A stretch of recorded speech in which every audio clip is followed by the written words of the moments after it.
7. Mm-hmm. Jet fuel doesn't melt steel. Right.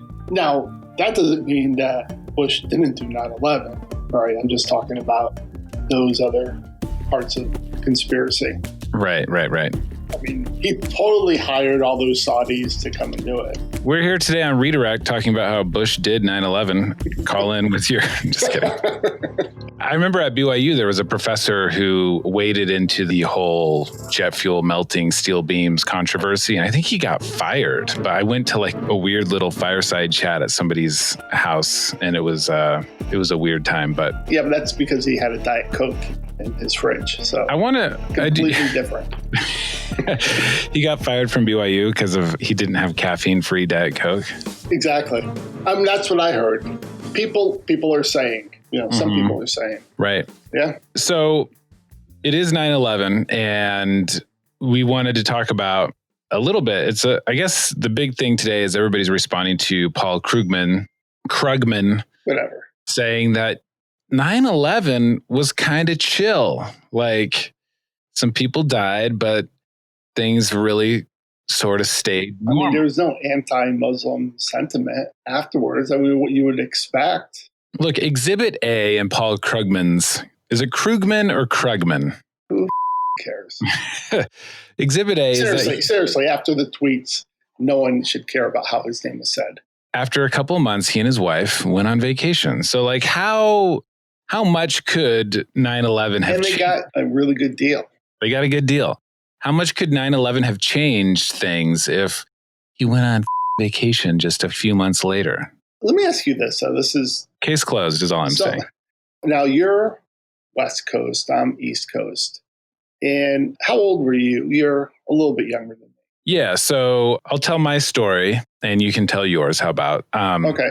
I was 19, or let's see, I would have been 18. I was in between. You would have been 18, but what happened? 9/11. Oh, man. No, I was 18. I was about to turn 19, and I was in between high school and going on my Mormon mission, which I did in December. So I was my dad worked at an electrical company. He was an electrician, and I was working at this company in Salem. So I heard about it driving to work in the morning. And the first one, it seemed like this is an aviation accident. Wow, like this is really horrifying.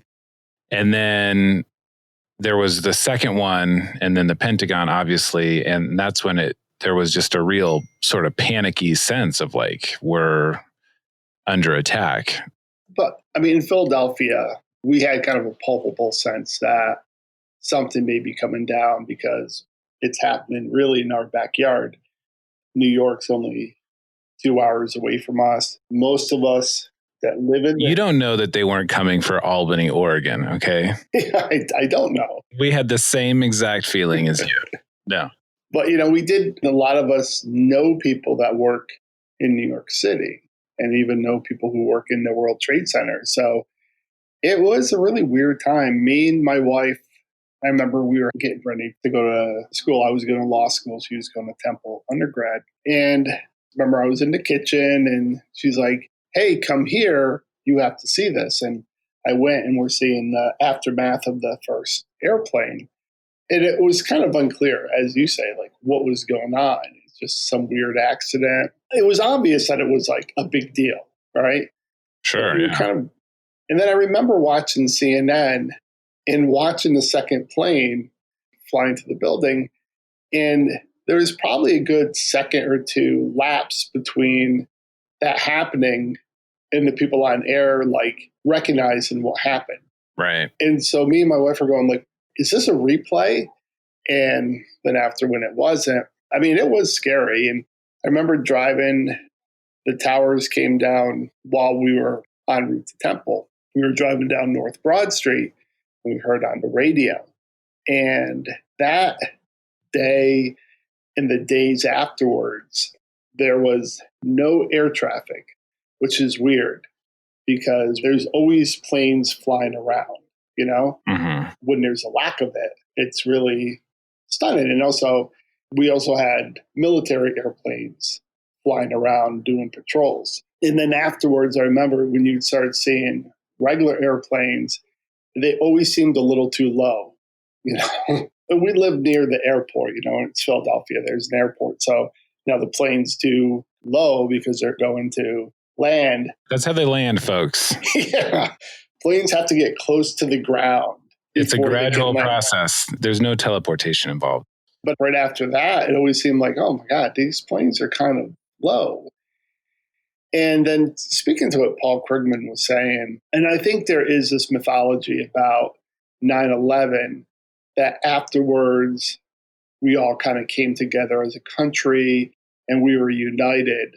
I mean, that unity lasted, if there was one, for a day or two, right? Right. I don't think it was ever there for Muslims or people who were perceived to be Muslims, like Sikhs and even just regular brown people. So Krugman is, when you say you missed the mark on the tweet, I mean, man. So I was not politically engaged, I think, at all. And I was in this weird transition period of my life. I do remember seeing a lot of flags. I do remember feeling a deep sense of mourning for the people who suffered and talking to friends and stuff about where can we donate to the 9/11 victims? And I do think that there was a sense of camaraderie, even far, far away in a small town that was not on the top hit list for Al Qaeda. There was some sense of hey, we're America and we're, united and we're going to help these victims. The problem is that was sort of one very thin layer to what was going on, because I posted about this on Twitter today. I remember seeing at this job what would have been sort of primitive memes, I guess. Remember the email forwards where you just get an email that had been forwarded 50 times? Oh, yeah. The best. So they were these editorial cartoons, I guess. But I remember one in particular was a map of the Middle East, and it was all divvied up into new American states. So there was Iraq was New Texas, and they all had, American names, obviously. That's awesome. Yeah, it totally rules, that would have even occurred to somebody. These are places that had literally nothing to do with 9/11. So there was definitely a sense of exploiting America's ignorance on things like geography or politics. And then on top of that, if you look at what's happened to the 9/11 first responders and the fact that they've had to struggle and fight to get any kind of compensation, it just proves that. I remember specific conversations with friends about where do we donate and how do we help these people? And that was very, very short-lived. And we talk about never forgetting, but we very clearly have forgotten the people most affected. I mean, why is Jon Stewart going before Congress 20 years later to beg for... It's not that we forgot, right? Because everyone remembers them and people pay tribute to them all the time, right? So no one has forgotten about the first responders, right? And those people on 9/11. What has happened is people don't give a the people in power don't give a enough to help them. They remember them. And trust me, all those people who are to blame for them not getting what they really deserve to get, I'm sure use them in their political ads for contributions and all that. And they'll put on the American flag pin, they'll put on bumper stickers. But so what you're saying is it would be one thing if we actually forgot that. Yeah. If people were well, first respond. Look, wait, you mean firefighters? Yeah, I remember that now.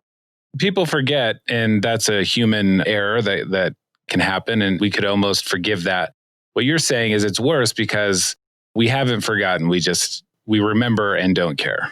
Yeah. Right. No, and the money has to be allocated. There are other more important things that need money, right? Mm-hmm. How much are you going to get for giving money to those people? I mean, they're a pretty discreet group.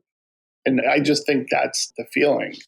But this got me thinking about 9/11 is how do you believe immigration would be different if 9/11 never happened?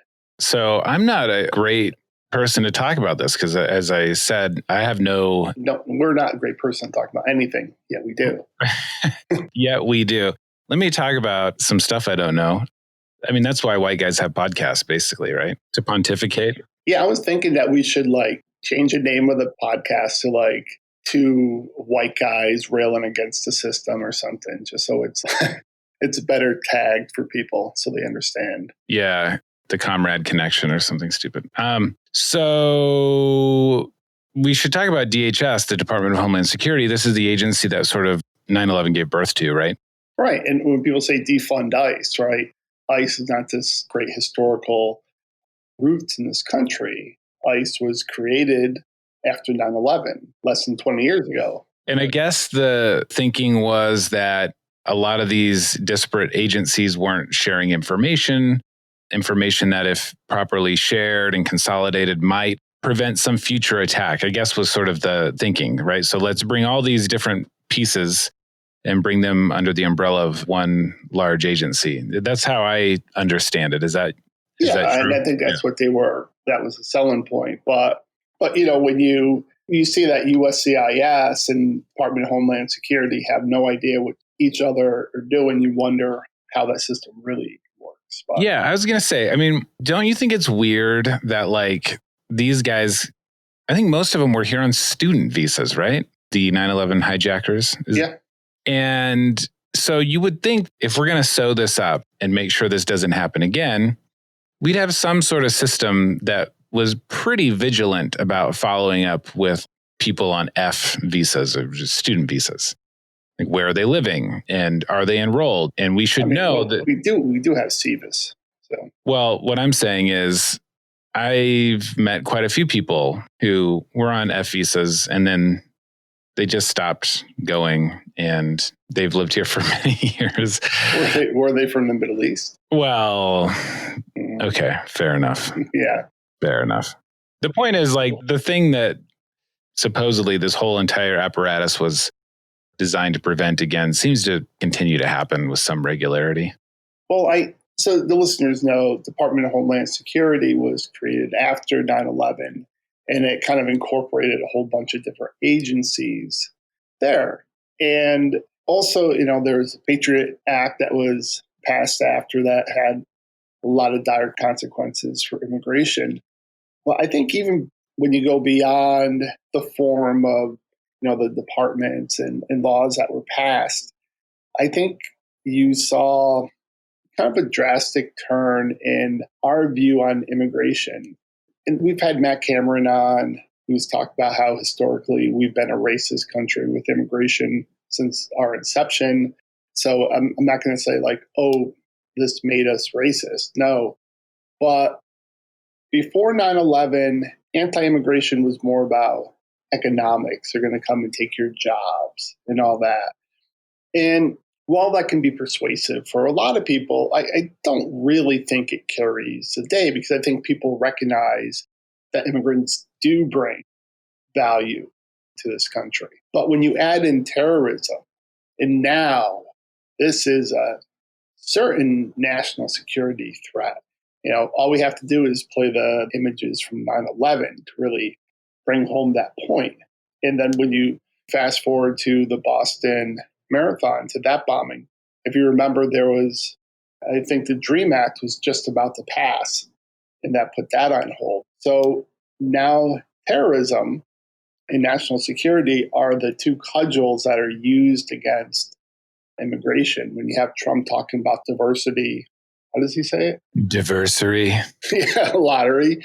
He puts it in terms of terrorism. They're sending all these awful people, and our refugee program is almost completely non-existent. And that relates to, well, there might be some secret terrorists that are going to sneak in. So I think beyond all the changes in the law, and there have been a lot, I think just the mentality and how many immigration officers will say they signed up after 9/11. So I think it has over 3,000 people died that day. But I think the lasting impact has been even more harmful to this country than just those people who have died. Yeah, I saw somebody on Twitter say it would have been better if after 9/11 we did literally nothing. And I think that that's probably true in a lot of ways. So many of the things that we didn't keep us safe or safer. Well, it just caused more and more problems, especially on the immigration front.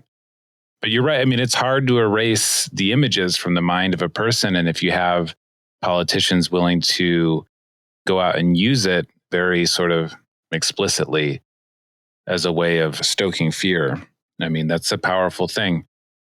Do you remember when Rick Perry said that we've caught a lot of terrorists at the border, and then the only example he could come up with was a couple of Ukrainians they caught along the southern border? Yeah, that's powerful. Very powerful anecdotal evidence. Well, this same agency, the one that was supposed to be, it's got Homeland Security in the name. It's supposed to be keeping us safe. According to a new whistleblower report, this same agency has been lying and cooking the books, so to speak, to fit the Trump agenda in terms of portraying the border as this sort of porous terrorist network. What? It's really, No, I mean, this almost defies belief, right? I mean, who could believe that they would be doing this? But basically, according to the complaint, they'd found something like 3 examples of people with some sort of terror network ties trying to come across the southern border. think of all the people they haven't found. They're living amongst us. And the number they decided to go with before Congress under oath was something like 3,000, right? That's a pretty big. I mean, it's a round. You got to round. You got to round up to the nearest 3,000 amount or something. But anyways, I mean, it just shows that it's not really an agency that's all that dedicated to the truth or keeping people safe. I always say, like, 9/11 was real and a tragedy. And like, we should have an agency or people in the government whose job it is to keep that from happening again. I don't want more 9/11s. But we also need an agency that's going to tell the truth. So if you're telling Congress, oh, we have 3,000 of these incidences and there's only 3, and Congress believes you, which perhaps Congress is smart enough not to believe them, but if they believe them, then that's where we're going to rush resources to, right? Well, that's exactly right. I mean, and then maybe the resources should be spent somewhere else, like, I don't know, fighting wildfires. Yeah, exactly. I wanted to talk about that too, but I mean, I've got. It's all about you, right? Wildfires.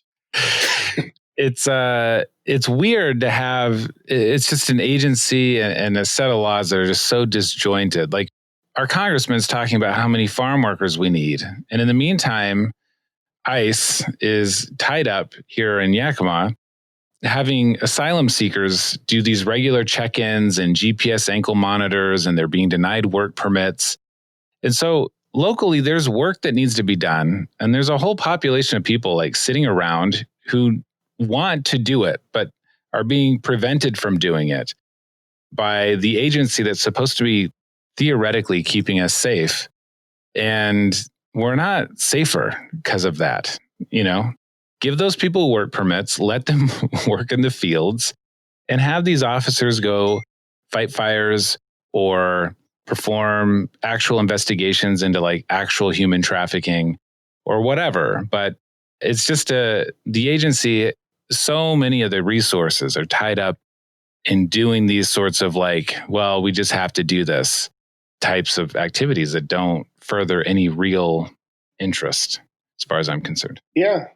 It's a very disjointed agency. And it's weird that under the Department of Homeland Security, you have an agency like USCIS, which is a benefits agency, and then you have the enforcement side. And they just don't seem to work together, and they probably shouldn't work together. And it was just an ill-conceived notion. And so when people talk about defunding ICE or abolishing ICE or whatever they're saying, people are not saying like just get rid of immigration or immigration enforcement. It's saying that the function of ICE has overstepped its bounds and is really not responsive to our needs. And like what you're saying in your community, the over enforcement of monitoring asylum seekers is insane. And we see it here. Like people have to report once a month. Some people have to report once a week. And, they'll put on ankle bracelets. And for what? There's not a high level of non-compliance with court dates. There really isn't much to what people on the other side will say. And it just drains resources. Like these officers are literally in the office I deal with. They sit in that office all day long, just like checking people in. It's like, if that's all they have to do, then why do we need them? Right. There was a story recently, I think it was in California, and a friend of the show, Ken Cuccinelli, was bragging about it. But Border Patrol found some firefighters, but they're undocumented. And so it was this big thing about like, look who we caught. Look at these sinister bad guys that we caught trying to put out fires. Like I saw that story, and first I thought it was like from The Onion or something. Like, that can't be real. Yeah, I don't think we should have. I hate a lot of the military stuff, like join the military, your parents can get a green card. I don't think that we should have these weird kinds of incentives on the one hand. On the other hand, like if you're of a certain profile, young, able-bodied, and you're willing to go fight these forest fires, like you and your family get green cards and like a bunch of money, because you should get a bunch of money. Or at least if you're going to arrest them, don't publicize it. Like, if you were running the PR thing and they came to you like, hey, we just arrested these guys who were fighting the fires here. They're undocumented. They're from Mexico. They're totally deportable. Wouldn't you say, yeah, maybe that's one we just kind of keep under our hat? Like, I don't maybe know we look good. Maybe we keep letting them fight the fires. Yeah, I don't know. It's very frustrating, the entire agency. And now, Ken Cuccinelli is out there bragging about how bad they are at their job and how bad the government is. And it's weird that the same people who think government is inept are also inept themselves in their personal lives and dealings. And they end up in charge of the inept government. It becomes like a self-fulfilling prophecy. Look at how dumb the government is, says the guy in charge. So I first noticed that with George Bush, who talk about his 9/11 role in a moment. But I remember after Hurricane Katrina, when he had Mike Brown, if you may remember, Brown had his famous, "You're doing a great job, Brownie." And hell of a job, right? And he was in charge of FEMA, and he was not doing a hell of a job. Mm-hmm. He was terrible at it. But then they can go, look at how bad the government's doing. We should privatize all this. Well, that's what I thought, like, especially during Bush. It's like, we'll just really be bad at this. And I think that's what's going on with the post office and all that. So I think that's kind of a good Republican theme. Mm-hmm. I don't think it's really, Trump is classic Republican in that regards. But I've seen some really nice takes on George Bush. This one guy tweeted that you can say a lot of things about George Bush, but at least he was a uniter, during 9/11. And I just want to understand your comments, your perspective on George Bush, the uniter. Well, again, like, united for what purpose? We did all the wrong things. We invaded the wrong countries. We, developed the wrong programs and monitored the wrong people. We started torturing. We did all these things. Maybe in some sense, it's true that he developed or he helped foster a consensus around these things, but it wasn't like a consensus around like the first responders are heroes and we're going to rebuild the Twin Towers and whatever. It was a consensus around like, sometimes we have to torture because there might be one of these scenarios, a ticking time bomb or whatever. Sometimes we have to invade a random Middle Eastern country because something enriched uranium. So it's like, were we united? We spent the next 8 years re-electing him and doing dumb stuff kind of together. Obviously, there was a lot of dissenting voices, but to the extent that we were united, it seems to have been, broadly speaking, for the wrong projects. Well, I also think he gets a lot of credit looking back because of who is currently president, right? Right. Could you imagine if Trump was president during 9/11? I mean, we all know. I mean, we're not going to have to sit here and like do a little skit for everyone to understand that he would have been awful and he would have been saying horribly racist and bigoted things, right? Out loud on his Twitter feed, everything. And so when you look back on Bush and he was in his folksy little calm way and even saying the right things, he looks a lot better. Right? Yeah. So he benefits from that contrast for sure. And he did, to be sure, like he did say some things in public that were correct, like Muslims are people, like some really basic things. But then if your public message about like, don't hate Muslims, they're our brothers and sisters too. If you say that in public and then behind closed doors, you're like renditioning people to like secret prisons and torturing them because they're Muslim, then, your little public statements start to lose their luster, I think. Although I don't mean to contradict myself, coming out and saying that probably did help quell some anger and probably did help tamp down some hate crimes that we might have otherwise seen. So, I mean, it was important, but it was immediately undone by his real life actions, which seem more important. Yeah, I mean, we can only imagine with Trump how bad it would have been. And can we just see the rhetoric with I can't say that word. R word. With immigrants, right? But, Bush did, as you outlined, his policies and his actions were not, I think, peaceful and unifying in a way that I think is positive, right? Because they certainly were not unifying to Muslim Americans or Muslims across the world.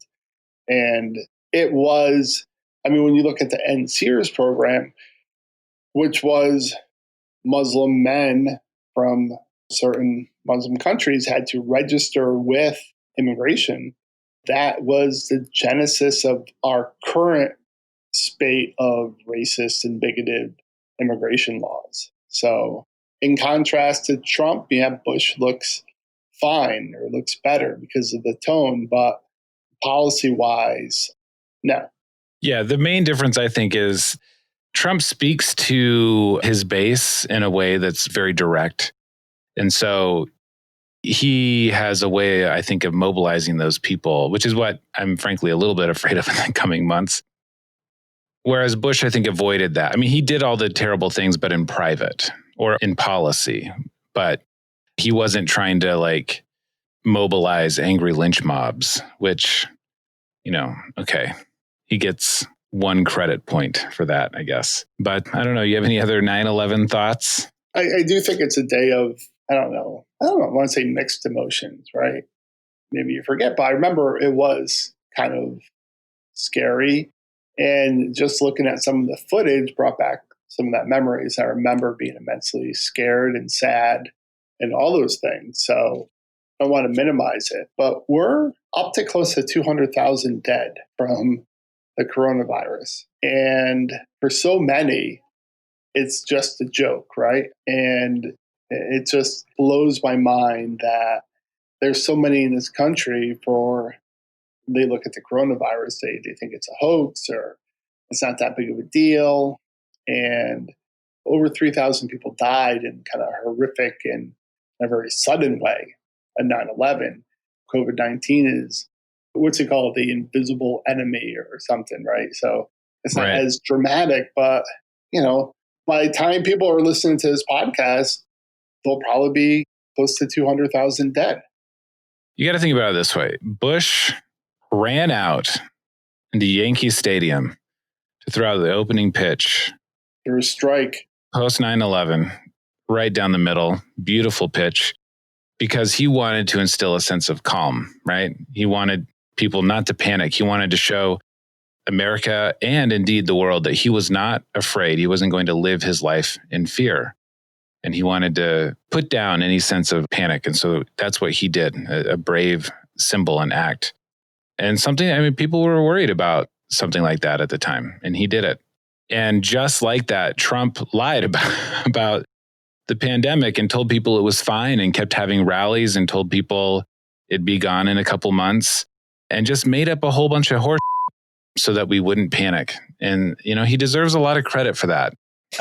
Those two things are very similar. Well, it's funny. Mike Pence was out talking like Mike Pence does. Mike Pence compared him to Winston Churchill. Oh, God. And in a sense, saying that Winston Churchill Churchill was racist too, right? Is that what he meant? No, okay. He was not going there. Maybe that was the second half of the interview. Okay. Not the first. Here are the other ways they're the same. They hate Indians. So what Pence's point is like, oh, Churchill during World War II, he was telling the Brits to, you know, keep calm and carry on. But what he fails is like Churchill was out there saying, oh my God, this is really bad. Like a lot of us are going to die and Germans are really bad and we're going to have to fight them. And a lot of us are going to die, but you know, we have to do it. Like we have to do it. And there was also like no denying. I mean, buildings were being blown up around you. Yeah, I mean, but actually, I think he was saying this before the attack on Britain. Right. So that is different for Churchill to be like Trump. Churchill would have to be telling people nothing to worry about, totally under control. Germany is, first of all, they're not that bad. What the fake news won't tell you. Yeah, they're just fine. They're fine. They're probably not even going to come here at all. So no need to worry. And then he could say, like, I don't want anyone to panic. The French will push them back. Some were saying by April. Some were saying maybe this summer because of the heat. But the most absurd thing, like the whole Trump era is absurd, right? I mean, right. There's nothing about him that's not absurd. And it's either absurd and disgusted and horrific and maddening, but it's always absurd. Sure. The notion that Trump didn't want people to panic is the most absurd because all he wants people to do is panic. Right. That's how he got elected, because people panicked. When I listen to my local talk radio, it's just a bunch of scared people. I mean, every day, these people are calling in and they're just freaking out about Antifa, about Black Lives Matter.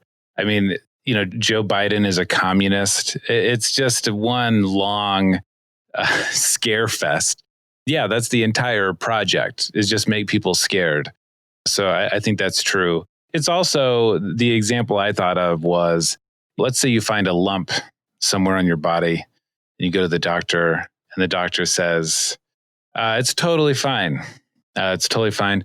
We don't really even need to do testing. I'm guessing it's related to the cold season and it will probably go away in the spring, and don't even worry about it. And then you go back in the summer and now you've got cancer like all throughout your body and you're on your deathbed. And the doctor says, well, I didn't want you to panic. Like, that's really what this amounts to, because the time when you have 15 confirmed cases is the time to lock down, wear masks, isolate cases, and really stomp the thing out. Just like with the cancer. I mean, if you say, well, it's just a little lump, it's probably fine, and you ignore it, then you're in real trouble down the road. And that's exactly what we ended up doing. But Trump seems like maybe he's not very smart, is what I'm trying to say. I think a lot of people say, well, of course he lies all the time. Like, we didn't need Bob Woodward. We didn't need tapes for this, right? But I remember in the first part of March, me and my son went to see the Harlem Globetrotters in Trenton. And the coronavirus was known about at that point in time. I think it was March 2nd we went. Mm-hmm. And they were talking about a lot of these things, like, are we going to have to shut down? But it was still kind of up in the air. And we had some trepidation about going. But thought, well, you know, we're going to go. It's probably fine. Yeah. Yeah. And it turned out it was fine. It was fine. But I'm thinking if he was more forthcoming with what he knew, we never would have gone, right? And I don't think it would have happened, the whole thing. And it would have been because my son had a really good time, though. Every time we're playing basketball now, he just wants to take trick shots, which is annoying. Right. I'm like, you can't even shoot the basketball the proper way. Let's get that done. He'll never make it in the league with that. He's not going to make it in the league at all. I've given up that dream. Plus, he's really short. But, I think, like, what if we did contact it then? What if that was the result of us not being aware enough or people not taking enough care? And there are definitely people who have gotten sick and died because of this. I mean, I think that kind of goes without saying. There's so many things, right? We could do a 10-part podcast, like an hour each, and just list things that should have disqualified Trump from being president, right? Mm-hmm. Yeah. But it befuddles me that his supporters can hear this and say, he was like Churchill. So the first tape was February 7th, and that's when he says it's contracted by air, it's very deadly, it's 5 times more deadly than the flu, like some basic information that would have been, like you said, really, really useful. I was really sick all through February and like midway into March. I had some sort of virus that lasted a month and a half. I've never been so sick. My family got really sick. Was it not syphilis? Well, it may have been related to the syphilis, but it wasn't. No. So, I went to the doctor and it wasn't even really on the radar that it could have been that at that time. It wasn't until a little bit later when it was like, maybe I had the coronavirus and I don't know. But it's really disturbing to find out after the fact that early he had that knowledge about it, that it was here, that it was deadly, that it was highly contagious, and this is how you can contract it. And it's not that he lies, like that's obvious. I think people are upset that, I guess maybe there was still some belief that all those things he said about coronavirus early on, he truly believed. And this sort of reveals like, well, no, he knew the truth and he just ignored it. So anyways, Matthew, I've got to run. Yeah. It's been fun commiserating with you. Yeah, let's have a guest on next week. Yeah, good idea. Yeah, so if anyone out there listening has guest ideas, always feel free to. Or if you just want to come on. Yeah. That'd be great too. Whatever. We don't care. Yeah. All right, Matthew. Good talking to you. Right, and we'll talk to you next week. See you.